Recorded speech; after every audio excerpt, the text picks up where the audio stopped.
નમસ્કાર દર્શક મિત્રો, રિયલ સમાચારમાં આપનું હાર્દિક સ્વાગત છે। સમાચારોની શરૂઆત કરતા પહેલા એક નજર કરીએ આજના મુખ્ય સમાચારો પર।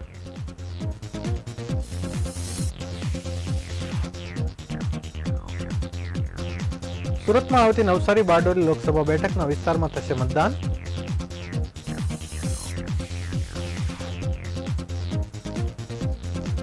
લોકસભાની ચૂંટણીમાં મતદાન વધુ થાય તે માટે સુમુલ ડેરીની જાહેરાત।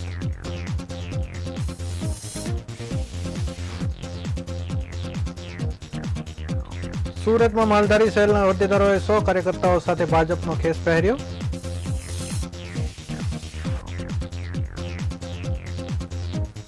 સુરતમાં તાંત્રિક વિધિના બહાને પરિણીતા પર 2 વર્ષ સુધી બલાત્કાર ગુજાર્યો।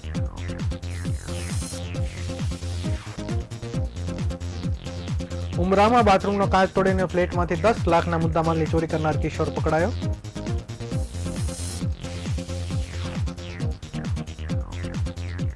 સુરતમાં મહિલા કોન્સ્ટેબલ આપઘાત કેસમાં પ્રેમીની 1 મહિના બાદ ધરપકડ।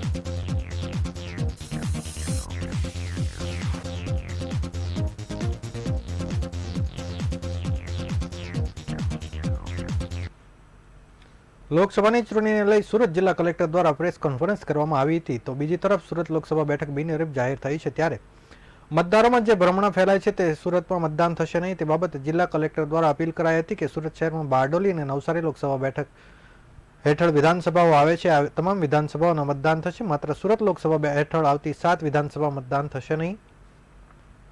લોકસભાની ચૂંટણીના મતદાનને લઈ ચૂંટણી તંત્ર દ્વારા તમામ તૈયારી કરવામાં આવી રહી છે, ત્યારે ચૂંટણીની તૈયારી બાબતે સુરત જિલ્લા કલેક્ટર દ્વારા એક પ્રેસ કોન્ફરન્સ કરવામાં આવી હતી।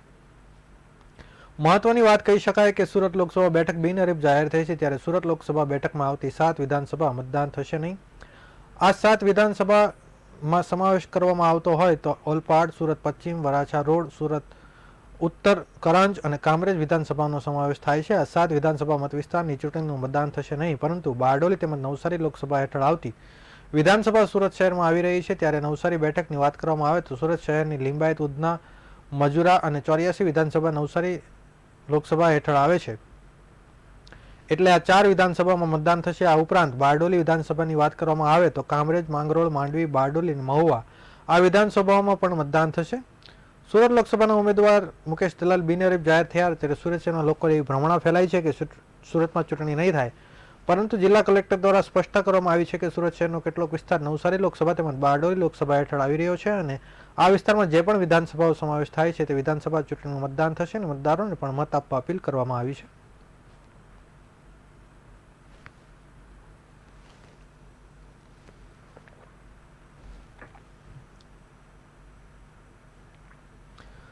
લોકસભા ચૂંટણીમાં ઉચ્ચ મતદાન થાય તે માટે સુમુલ ડેરી દ્વારા મહત્વની જાહેરાત કરવામાં આવી છે, જેમાં મતદાન કરનાર પશુપાલકોને મતદાનના ચિહ્ન બતાવતા દૂધ પર પ્રતિ લીટર ₹1 વધુ ચૂકવવામાં આવશે।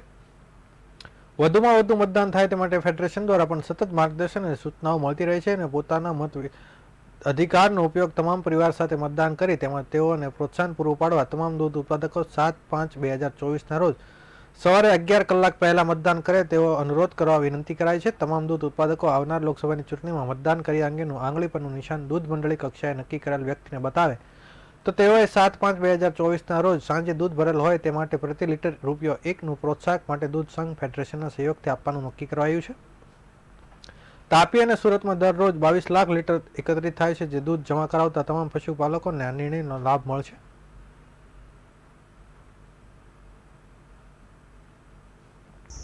7મી મે ગુજરાતમાં લોકસભાનું મતદાન છે ને ખાસ કરીને વધુ મતદાન થાય અને ખાસ કરીને જ્યારે લોકસભાની ચૂંટણી એ રાષ્ટ્રીય પર્વ છે ત્યાં વધુ નાગરિકો આ મતદાનમાં જોડાય અને દેશનું જે હિત છે એના અનુસંધાનમાં મતદાન કરે એ દિશાનો ઉત્તમ પ્રયાસ આપણું મિલ્ક માર્કેટિંગ ફેડરેશન અને સુમુલ ડેરીએ કર્યું છે। 7મી મે જે ગ્રામ્ય વિસ્તારમાં સુમુલ સાથે જોડાયેલા 2.5 લાખ બહેનો અને ભાઈઓ જે મતદાન કરવાના છે એ જે મતદાન જે કરશે અને ખાસ કરીને અંગૂઠાનું ઉપર જે ચિહ્ન છે બતાવવામાં આવશે, તો આવનારી જે 7મી તારીખે જે દૂધ ભરનારા સભાસદોનું દૂધ જે ભરાવાનું છે એ પ્રતિ લીટર ₹1 વધુ આપવાની જાહેરાત આદરણીય સુમુલ ડેરીના ચેરમેન શ્રી માનસિંહભાઈ પટેલે કરી છે। આને કારણે આવનાર દિવસોમાં ખાસ કરીને ગામડાઓમાં ખૂબ જ જાગૃતિ આવશે ને વધુ મતદાન થશે ને દેશ હિતમાં મતદાન થશે. એને કારણે લોકશાહી મજબૂત થશે. ભાજપમાં છેલ્લા ઘણા સમયથી ભરતી મેળો ચાલી રહ્યો છે, ત્યારે લોકસભાની ચૂંટણી આવી રહી છે. ગણતરીના દિવસો મતદાન આડે બાકી રહ્યા છે, ત્યારે ભાજપના બીજા પક્ષમાંથી આવનાર હોદ્દેદારો અને કાર્યકરો આવકારવામાં આવી રહ્યા છે. આમ આદમી પાર્ટીના માલધારી સેલના હોદ્દેદારો અને કાર્યકરોએ ભાજપ પ્રમુખ પાટીલને ખેસ પહેરાવ્યો હતો. કોંગ્રેસમાંથી આપમાંથી અને ભાજપમાં જોડાવાનો સિલસિલો યથાવત રહ્યો છે. સુરતના કમલમ ખાતે પ્રદેશ અધ્યક્ષ સી આર પાટીલની હાજરીમાં માલધારી સેલના અલગ અલગ જિલ્લાના અને પ્રદેશ હોદ્દેદારોએ કેસરીઓ ધારણ કર્યો હતો. માલધારી સેલના અગ્રણીઓ દ્વારા આમ આદમી પાર્ટી છોડીને ભાજપમાં જોડાવાનો નિર્ણય કર્યો છે. અંદાજે હોદ્દેદારો સહિત 100 જેટલા કાર્યકર્તાઓ વિધિવત રીતે ભાજપમાં જોડાઈ ગયા હતા. આપના માલધારી સેલના પ્રદેશ પ્રમુખ રહી ચૂકેલા પિયુષ દેસાઈએ કહ્યું કે આપમાં અમે કામ કરતા, પરંતુ ત્યાં લોકોનો પ્રશ્ન ઉકેલ આવતો નહોતો. તેના કારણે આખરે આમ આદમી પાર્ટી છોડી પડી હતી. આજે અમે ભાજપ પ્રદેશ અધ્યક્ષ સી આર પાટીલની હાજરીમાં ભાજપમાં જોડાઈએ છીએ. વિચારધારાના કારણે અમે ભાજપમાં આવવાનો નિર્ણય કર્યો છે.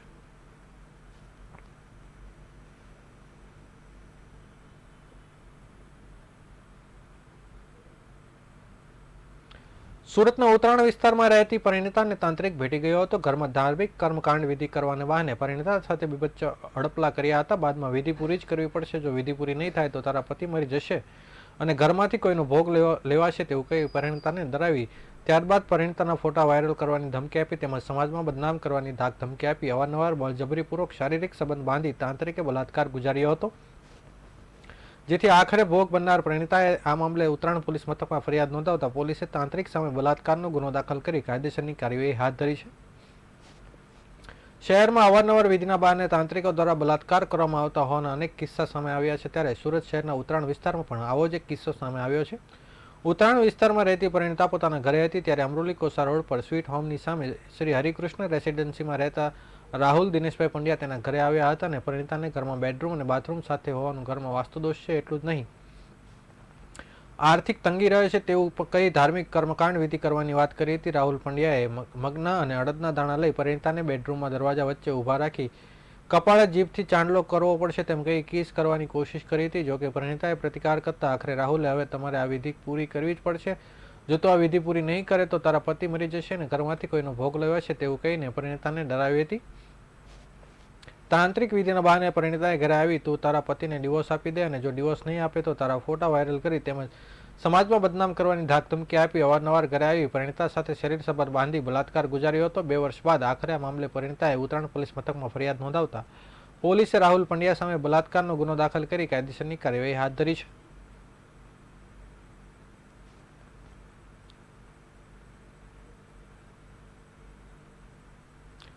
સુરત શહેરમાં ક્રાઇમની ઘટના સતત વધારો થઈ રહ્યો છે. ચોરીની લૂંટફાટ મારામારી જેવી ઘટના સતત વધી રહી છે, ત્યારે શહેરના ઉમરા વિસ્તારમાંથી ચોરીનો ખૂબ જ ચોંકાવનારો કિસ્સો સામે આવ્યો છે. 13 વર્ષનો કિશોર વોશરૂમના કાચ તોડીને ફ્લેટમાં ઘૂસ્યો હતો અને સોનાના દાગીના અને પૈસા સહિત 10 લાખની ચોરી કરી હતી. પોલીસે સગીર આરોપીની ધરપકડ કરી આગળની તપાસ હાથ ધરી છે. આ ઘટના અંગે શહેરના ડુમસ રોડના રહેણાંક વિસ્તારમાં બની હતી. સુરતના ઉમરા પોલીસ સ્ટેશન હદ વિસ્તારમાં આવેલ વાસ્તુ લક્ઝુરિયા બિલ્ડિંગના ફ્લેટમાં રહેતા પ્રિયંકા ધર્મેશ કોઠારીએ 28 એપ્રિલના રોજ ચોરીની ફરિયાદ નોંધાવી હતી.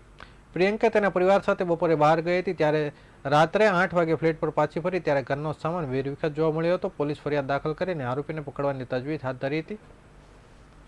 આ અંગે પોલીસે તપાસ કરતા ચોંકાવનારા ખુલાસો સામે આવ્યો હતો. પોલીસે સગીર આરોપીની ધરપકડ કરી આગળની કાર્યવાહી હાથ ધરી છે. પોલીસના જણાવ્યા અનુસાર આરોપી સગીરનો ભાઈ ફ્લેટના માલિકને ત્યાં નોકરી કરે છે, જેથી મોટા ભાઈને નાના ભાઈને 2 મહિના પહેલા રાજસ્થાન સાથે લઈ આવ્યો હતો. સગીરને નવો મોબાઈલ ગેમ રમવા માટે જોઈતો હતો, માટે તેને ચોરીનો અંજામ આપ્યો હતો. આરોપી સગીરે 3જા માળે પાઇપથી નીચે ઉતરી 1લા માળે આવીને જીવ જોખમ નાખીને વેન્ટિલેટરની 1.5 બાય 1.5 ફૂટની બારીમાંથી વેપારીના ફ્લેટમાં ઘૂસ્યો હતો. આ દરમિયાન તે બેડરૂમમાં આવ્યો હતો, જ્યાં તેણે ડ્રોવરમાં રાખેલી સોનાની ચેઇન, વીંટી અને બ્રેસલેટ વગેરેની ચોરી કરી હતી. આ ઉપરાંત 10,000 રોકડા સહિત કુલ 8.94 લાખ રૂપિયા ચોરી કરી હતી. સીસીટીવી કેમેરા તેમજ ટેકનિકલ એનાલિસિસ ઉપરાંત એફએસએલની ટીમની મદદથી ગુનાની જગ્યા પર ઝીણવટભરી રીતે તપાસ હાથ ધરવામાં આવી હતી. તપાસ દરમિયાન એફએસએલના સ્ટાફે બાથરૂમમાં ફિંગરપ્રિન્ટ જોઈ નાના બાળકના હોવાનું લાગ્યું હતું. આથી પોલીસે નાના બાળકો રહેતા હોય તેવા ફ્લેટની તપાસ કરી હતી, જેમાં 13 વર્ષના સગીરની પૂછપરછ કરી હતી અને ચોરીની કબૂલાત કરી હતી.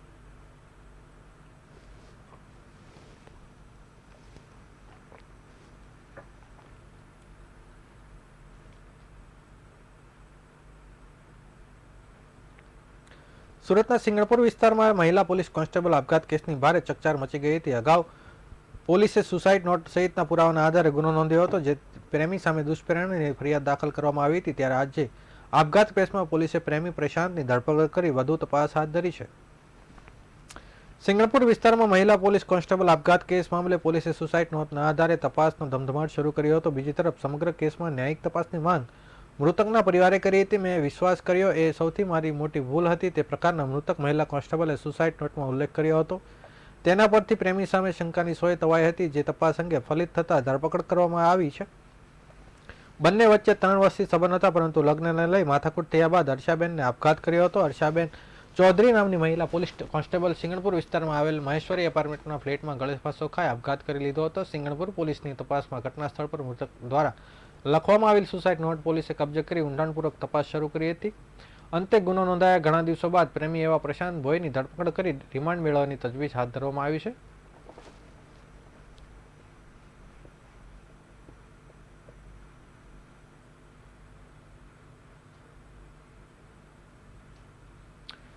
ડિંડોલી શિવાજીનગર ખાડી બ્રિજ પાસેથી પોલીસે દેશી બનાવટની પિસ્ટલ અને કારતૂસ સાથે એક આરોપીને ઝડપી પાડ્યો છે.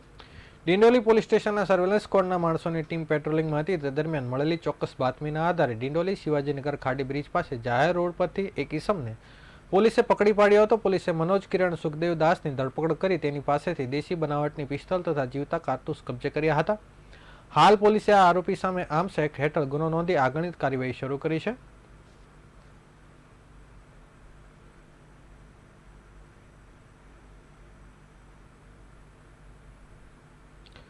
સુરતમાં આવતી નવસારી અને બારડોલી લોકસભા બેઠકના વિસ્તારમાં મતદાન થશે, તે માટે કલેક્ટર દ્વારા પ્રેસ કોન્ફરન્સ કરવામાં આવી હતી.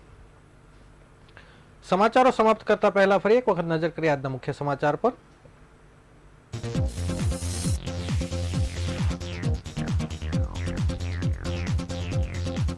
સુરતમાં આવતી નવસારી બારડોલી લોકસભા બેઠકમાં વિસ્તારમાં થશે મતદાન. લોકસભાની ચૂંટણીમાં મતદાન વધુ થાય તે માટે સિમ્યુલ્ટેનિયસની જાહેરાત.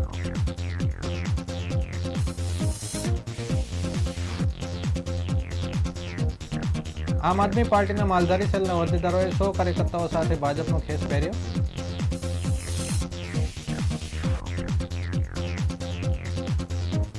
સુરતમાં તાંત્રિક વિધિના બહાને પરિણીતા પર 2 વર્ષ સુધી બલાત્કાર ગુજાર્યો.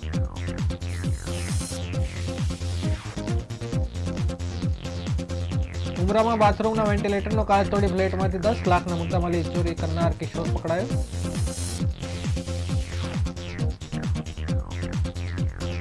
સુરતમાં મહિલા કોન્સ્ટેબલ આપઘાત કેસમાં પ્રેમીની 1 મહિના બાદ આખરે ધરપકડ.